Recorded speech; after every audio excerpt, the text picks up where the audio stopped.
Bonjour à tous, je me présente, Vicky Clouet-Côté, je suis chargée de projet au CDPQ. Aujourd'hui, je vous présente une capsule sur mon projet de maîtrise qui est en collaboration avec l'Université Laval et l'IRDA. Il s'intitule « Transition vers les systèmes de truies gestantes en groupe, évaluation et amélioration de la qualité de l'air ». D'abord, commençons par une brève mise en contexte et une présentation des objectifs du projet. Le projet a été développé suite à l'amendement qui a été fait au Code, qui mentionne notamment que d'ici le 1er juillet 2029, les cochettes et les truies saillies devront être logées en groupe ou dans des enclos individuels. Ce nouveau type de logement offre aux truies une plus grande liberté de mouvement. Malheureusement, l'amélioration du bien-être ne va pas nécessairement de concert avec l'impact environnemental. Nous avons deux références qui appuient cette hypothèse. D'abord, la qualité de l'air dans les installations de truies en groupe pourrait être détériorée, notamment par l'activité accrue des animaux et la propreté des installations. Également, la superficie d'excrétion s'accroît, favorise l'échange entre l'air et les déjections et de surcroît, augmente la volatilisation de l'azote. Donc, la question se pose, est-ce qu'il existe une différence de qualité de l'air entre les deux types d'installations? Donc, pour y répondre, on a un tableau ici avec les contaminants de l'air, donc l'ammoniac, les GES qui commencent par le dioxyde de carbone, le méthane et le protoxyde d'azote. Ensuite, la matière particulière qui est en fait de la poussière et les bioaérosols. Nous avons deux articles, un qui provient du Minnesota et l'autre de la Saskatchewan, qui est en fait un partenaire du projet. Ce qu'on peut voir avec les flèches par en haut, c'est que oui, il y a une augmentation des contaminants de l'air dans les systèmes en groupe. Comme on peut remarquer, ils ne sont pas nécessairement d'accord sur tous les contaminants. Mais en fait, c'est vraiment difficile de comparer des articles ensemble parce que ça dépend quand ils les ont pris, où ils les ont pris et aussi le moment de l'année et plusieurs autres facteurs. Donc, qu'est-ce qu'on peut retenir ici, c'est qu'en effet, il y a une différence de qualité de l'air entre les deux systèmes. L'objectif principal du projet est de proposer des stratégies efficaces, abordables et facilement implantables pour améliorer la qualité de l'air dans les nouvelles configurations d'élevage de truies gestantes en groupe. Pour les secondaires, c'est d'identifier les contaminants dans l'air susceptibles d'être rehaussés par la transition vers des logements en groupe pour les truies gestantes. Ensuite, c'est de déterminer les stratégies de mitigation comportant le meilleur potentiel d'implantation dans un contexte porcin québécois, évaluer l'impact des stratégies retenues sur les contaminants d'intérêt, et finalement de tester les stratégies à la maternité de recherche du Centre de développement du sport du Québec. Je vais maintenant vous présenter un bref aperçu de la revue de littérature. Ici, je vous présente un tableau récapitulatif des différentes stratégies de mitigation du côté de l'ingénierie qu'on a répertoriées dans la littérature à l'aide d'une recherche exhaustive. Donc, pour les méthodes de mitigation qu'on a trouvées plus intéressantes, il y en a trois. Donc, en raison des objectifs du projet, notamment sur l'efficacité, mais aussi sur la facilité d'implantation. Donc, on a d'abord l'évacuation fréquente du lisier sous les lattes, qui consiste à passer plus fréquemment les grattes ou tirer plus souvent les bouchons. On a aussi l'acidification dans les dallos, donc acidifier le lisier, mais sous les animaux.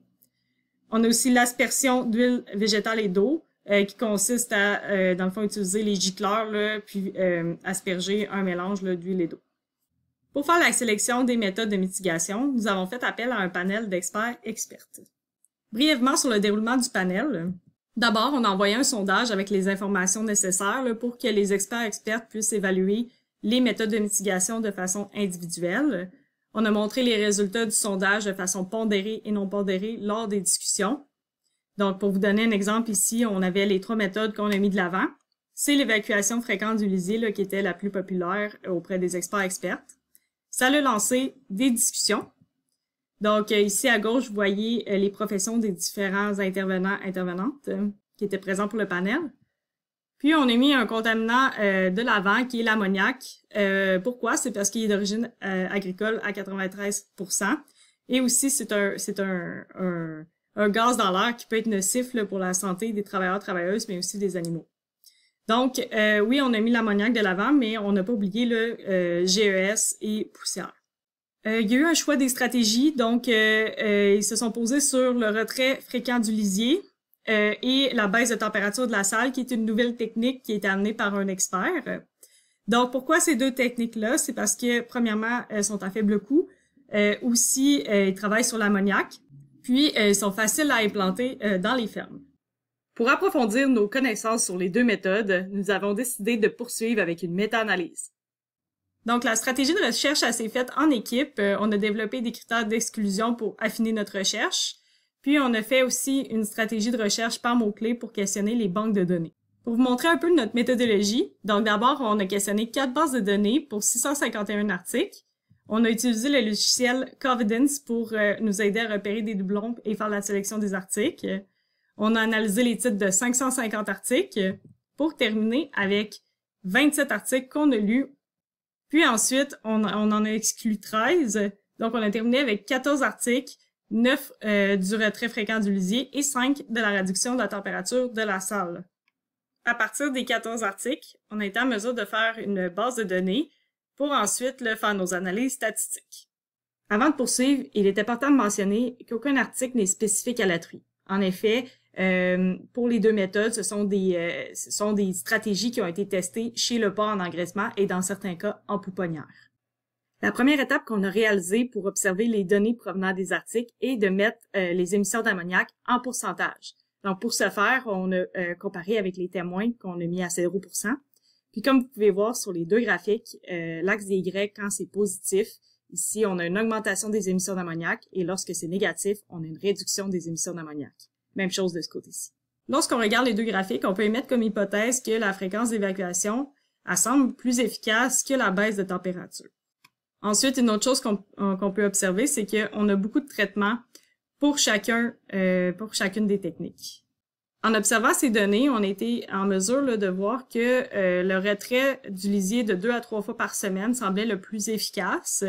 Donc, c'est ça qu'on a voulu essayer en ferme. Puis aussi, dans notre recherche pour la baisse de température dans la salle, on a été capable de répertorier que la température la plus basse qu'on peut aller pour les truies est de 15 degrés Celsius. On pouvait pas vraiment faire des comparatifs comme la fréquence d'évacuation parce que les températures étaient normalement un petit peu plus hautes que ce qu'on voulait tester. Pour montrer l'étendue des données aussi, j'ai inséré les écarts types. Donc, on peut voir que dans certains cas, on a seulement un article où les résultats diffèrent dépendant de l'article. Donc, il y a une grande variabilité dans les données. C'est aussi important de mentionner qu'il n'y a pas d'analyse statistique qui a été réalisée sur les pourcentages de réduction d'ammoniac. Donc, c'est seulement des observations qu'on peut faire. En premier lieu, on a pris les données brutes, puis on les a transformées sur les mêmes unités afin d'être capable de faire des comparaisons. Donc, on a regardé d'abord les facteurs d'influence, donc ceux qui étaient disponibles dans les articles. Donc, on peut voir comme la température, l'humidité, taux de ventilation, puis le nombre de pas par salle. Donc, c'est tous des facteurs qui ont une influence sur les émissions d'ammoniac spécifiquement.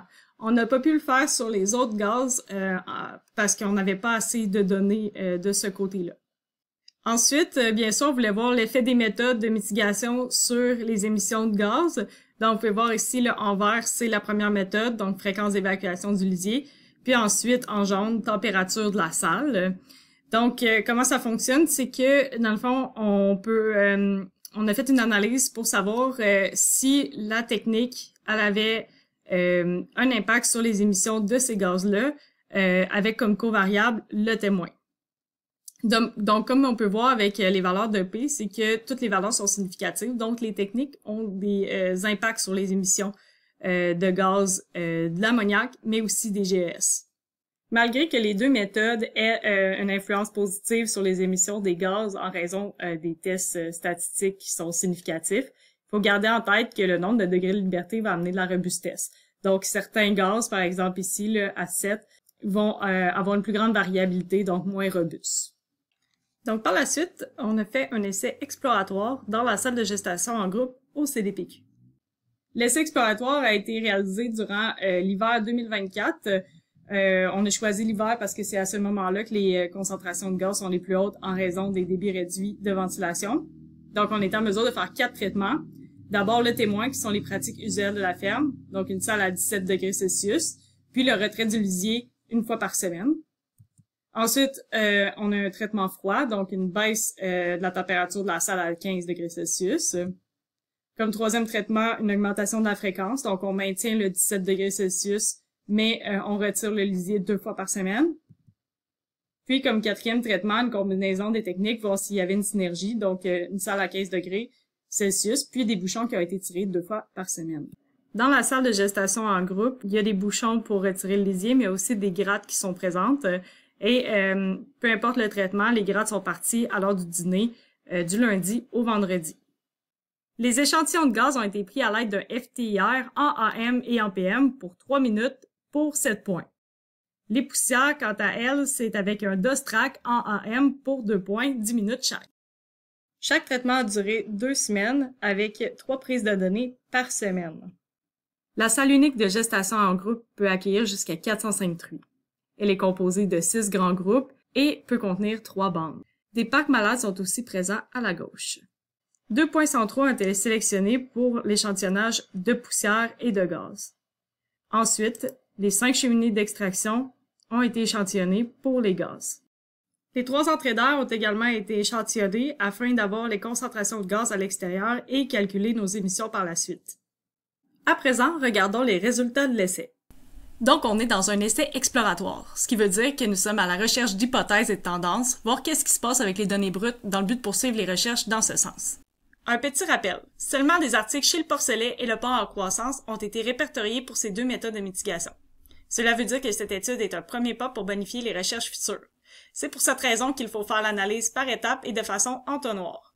Donc, on va commencer par regarder les traitements dans leur ensemble et si une tendance globale se dessine. Par la suite, nous allons regarder jour par jour. Dans un premier temps, nous allons regarder l'effet des traitements sur les concentrations en ammoniac. Chaque boîte à moustache représente chacun des traitements. T pour température et F pour fréquence. Sur Y, vous avez en fait la concentration en ppm d'ammoniac. La ligne jaune que vous voyez à 25 ppm est en fait la valeur d'exposition admissible qui est un règlement de Légis Québec. Lorsque les valeurs dépassent 25 ppm, une exposition prolongée des travailleurs, des travailleuses et des animaux pourrait nuire à leur santé pulmonaire. Pendant cet essai, beaucoup de données brutes et de moyennes se sont retrouvées sur ce seuil ou même au-dessus. Il est donc important de travailler à réduire ce gaz pendant l'hiver dans la salle de gestation en groupe. Ensuite, les X présents dans les boîtes à moustaches sont en fait les moyennes de chaque traitement. Comme on peut voir, il y a une légère fluctuation entre les traitements, mais il n'est pas possible de conclure qu'il existe des différences, surtout sans analyse statistique en raison du modèle exploratoire. Également, pendant l'essai, il y a eu plusieurs facteurs qui auraient pu intervenir au niveau de l'ammoniac, comme le nombre d'animaux et les débits d'air. De plus, les tests y ont été réalisés dans un contexte qui est commercial, donc on n'a pas modifié les techniques à la ferme. Il y a donc plusieurs facteurs qui ont pu intervenir dans les résultats. Et pour ces raisons, il n'est pas possible de conclure. Un bris est également survenu au début de l'essai pendant le traitement T15F1 sur les grades des parcs 1 et 2. Cela aurait pu affecter les résultats, sachant que le lisier était stagnant dans les préfosses de ces parcs. Je poursuis maintenant avec la matière particulière. Pour ce contaminant, nous avons une valeur d'exposition admissible à 10 mg par mètre cube. Les techniques de mitigation choisies n'étaient pas supposées impacter la concentration en poussière, mais nous voulions valider ce fait. Donc, je vous ai mis un exemple avec un graphique du traitement T15F1, mais ils étaient tous semblables. Donc, comme on peut voir, ici, chaque amas de points représente une journée, puis chaque point est une mesure qui a été prise dans cette journée-là. Donc, comme on peut voir, il n'y a que très rarement des points qui vont venir dépasser cette valeur d'exposition admissible. Donc, on pourrait croire que ce n'est pas nécessairement un contaminant qui est problématique dans cette salle. Poursuivons maintenant avec l'effet des traitements sur les concentrations, mais cette fois-ci sur les GES. Pour le CO2, la ligne jaune à 5000 ppm est la valeur d'émission admissible. Les mesures de l'essai n'ont pas atteint ce seuil, étant plutôt entre 1300 et 4100 ppm. En observant pour voir s'il existait des différences entre les traitements, nous pouvons remarquer que les moyennes indiquées par les X sont assez similaires. De plus, le CO2 est un gaz qui fluctue de façon considérable. Il n'y a donc aucune différence entre les traitements avec ces observations. Pour le méthane, aucune valeur d'émission admissible n'est établie. En regardant l'étendue des données de chaque boîte à moustache, il est possible de voir la variabilité passant d'environ 3 ppm à 27 ppm. Toutefois, les moyennes sont très semblables entre elles, et comme le CO2, aucune différence n'a été notée entre les traitements. Pour le protoxyde d'azote, les concentrations sont assez faibles en milieu porcin, et c'est ce qu'on peut observer ici. En effet, la valeur d'émission admissible de 50 ppm se situe très loin des mesures obtenues, en bas de 0,45 ppm pour cette étude. Excepté le traitement T15F1, la variabilité est faible entre les données. Un problème avec l'analyseur pendant le traitement T15F1 explique les valeurs à 0, ainsi que certaines valeurs plus faibles. Comme les 2 autres gaz, les valeurs moyennes sont très proches les unes des autres, à l'exception du traitement T15F1 pour des raisons techniques. À noter que les concentrations retrouvées dans cette salle sont très proches des concentrations de N2O retrouvées dans l'air extérieur. Comme j'ai mentionné au début de la section résultats, nous faisons l'analyse des données de façon entonnoir. Donc, après avoir fait l'analyse des moyennes des traitements, nous voici à regarder les données d'encore plus près. Vous avez deux graphiques ici. Lui de gauche est pour les traitements avec une salle à 15 degrés Celsius et à droite pour les traitements avec une salle à 17 degrés Celsius. Ensuite, chaque point de couleur représente une mesure. Les bleus sont les traitements avec une évacuation de lisier une fois par semaine et les rouges sont les traitements à une évacuation plus fréquente à 2 fois par semaine. L'axe des Y est la concentration en ppm d'ammoniac et chaque ligne verticale représente une journée de mesure. La ligne de pointillé est le débit de ventilation avec son échelle à droite sur l'axe des Y en mètres cubes par heure. La valeur d'émission admissible est également présente avec la ligne jaune à 25 ppm. La première chose à observer est que la concentration en ammoniac diminue lorsque le débit de ventilation y augmente. Le contraire est aussi vrai. Lorsque le débit de ventilation diminue, la concentration en ammoniac augmente. Ces résultats vont dans le même sens que la littérature et ce que l'on remarque sur le terrain. Ensuite, nous pouvons essayer de comparer les mesures prises lorsque la salle était à 15 degrés comparativement à celle à 17 degrés. Malheureusement, nous ne voyons pas grands effets marqués. Cela est peut-être dû à une différence trop faible entre les deux traitements, avec seulement 2 degrés de différence. Une autre chose intéressante à observer est la fluctuation des concentrations d'ammoniac par semaine. Comme je le mentionnais, les lignes de points verticales représentent une journée et chaque semaine comportait 3 jours d'échantillonnage. Le lisier était toujours retiré les lundis et les grattes à chaque jour pour brasser le lisier. Lorsque la fréquence était augmentée à 2 fois par semaine, les bouchons étaient retirés également les jeudis. Ce que l'on peut remarquer, c'est que pour beaucoup de semaines, les concentrations en ammoniac diminuent du lundi au jeudi. On pourrait donc émettre l'hypothèse que l'effet de retirer le lisier pourrait avoir un impact à court terme sur les concentrations en ammoniac. Poursuivons avec le même type de graphique, mais cette fois-ci en analysant le CO2. Examinons d'abord l'effet des températures sur les concentrations. Comme pour le NH3, il est difficile d'observer une différence marquée entre ces deux traitements. Ensuite, les concentrations en CO2 suivent les mêmes tendances que le NH3 pour les débits de ventilation. En effet, lorsque le débit d'air augmente, les concentrations diminuent et lorsque les débits diminuent, les concentrations augmentent. Nous voulions aussi vérifier s'il y avait un effet pendant les semaines de mesure. On peut voir qu'en majorité, les lundis sont plus concentrés en CO2 que les jeudis. Ce qui est intéressant, c'est que l'effet est présent aux mêmes semaines que le NH3. On peut également bien voir que les données mesurées n'atteignaient pas la valeur d'émission admissible de 5000 ppm. Passons maintenant au méthane. D'abord, aucune différence marquée n'est présente entre les résultats des deux températures. Ensuite, on voit la même tendance que le NH3 et le CO2 pour la relation entre le débit de ventilation et la concentration en CH4. Lorsque le débit augmente, la concentration en méthane diminue, et lorsque le débit est plus faible, la concentration en méthane est plus forte. Pour les tendances sur une même semaine, on observe une réduction récurrente les jeudis suivant un schéma similaire d'une semaine à l'autre. Terminons l'analyse des concentrations avec le protoxyde d'azote. C'est un gaz qui est en très faible concentration dans les bâtiments porcins. Donc, comme on peut le remarquer, les données mesurées se situaient dans la plage de 0.3 à 0.4 ppm. Cela est très proche de ce qui se retrouve dans l'air extérieur et également très loin de la valeur de 50 ppm mentionnée par Légis Québec pour la santé des employés. D'autre part, aucun effet des techniques, que ce soit du côté de la température ou de l'augmentation de la fréquence d'évacuation du lisier, ne peut être observé sur ces graphiques. Les variations que l'on peut observer pour le traitement T15F1 sont dues à un problème rencontré avec l'analyseur en début de projet. Passons maintenant aux résultats obtenus pour les émissions des 4 gaz. De façon simplifiée, les émissions de gaz proviennent d'un calcul qui comprend la différence de concentration à l'intérieur et à l'extérieur du bâtiment, le débit de ventilation, ainsi que des données environnementales comme la température, la pression de l'air et l'humidité. Ces valeurs sont donc considérées dans les résultats que je vais vous présenter. Pour l'ammoniac, les émissions sont d'abord stables, puis montrent une réduction en fin d'essai, possiblement en raison d'un effet d'accumulation des techniques. Tester chaque traitement pendant seulement 2 semaines pourrait ne pas avoir été suffisant pour en observer pleinement l'effet, un point à considérer pour de futurs essais. Passons maintenant au CO2, qui suit une tendance similaire à celle du NH3, avec une réduction des émissions en fin d'essai. Cependant, on remarque que ce gaz présente une variabilité plus marquée d'un jour à l'autre et au sein d'une même journée. Du côté du méthane, les émissions restent relativement stables tout au long de l'essai, sans variation notable. Enfin, pour le N2O, les émissions sont faibles et malgré quelques fluctuations, elles restent proches de zéro. Un point intéressant à souligner est la présence de valeurs négatives certains jours. Comme mentionné dans la capsule, les concentrations mesurées étaient très proches de celles de l'air extérieur. Cela signifie que lors de certaines journées, la concentration extérieure de N2O était légèrement plus élevée que celle mesurée dans la salle, ce qui a entraîné ces résultats négatifs dans les calculs des émissions. Passons à la conclusion. Donc, on a fait une recherche exhaustive sur l'augmentation de la fréquence de vidange du lisier et la baisse de température de la salle.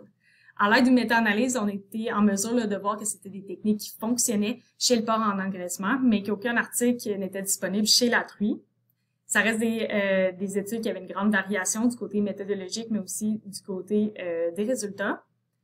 C'était un petit échantillon, donc en général, là, on voyait une évaluation surtout sur l'ammoniac, mais il y a moins de données sur les autres contaminants, donc ça reste un point là, à approfondir du côté recherche.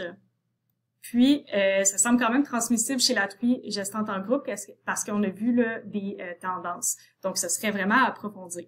Pour l'essai exploratoire en ferme, on voulait soulever des hypothèses et voir s'il existait certaines tendances. Donc, on n'a pas vu d'effet marqué. Ça aurait pu être, dans le fond, brouillé là, par le brassage du lisier en semaine, puis le fait que le lisier était stagnant la fin de semaine. Donc, peut-être que de retirer ça là, pendant les essais, ça permettrait de voir un effet un petit peu plus marqué. L'écart de température était aussi faible entre le témoin et les traitements. On était aussi en conditions changeantes, parce que c'est une maternité de recherche, mais ça reste qu'il y a des fins commerciales. Donc, il faudrait y aller avec des conditions là, stables là, pour être capable de faire de bonnes comparaisons sur les méthodes. On a aussi un bris de la gratte là, des parcs 1 et 2 pendant le premier essai. Donc, c'est sûr, c'est des choses qui viennent affecter les données. Donc, la suite, ce serait de tester en salle à environnement contrôlé et ajouter des répétitions afin de voir là, vraiment l'effet là, chez la truie. Je tiens à remercier tous les partenaires qui ont contribué à ce projet, ainsi que ceux qui ont rendu possible la création de cette capsule. Merci de votre écoute.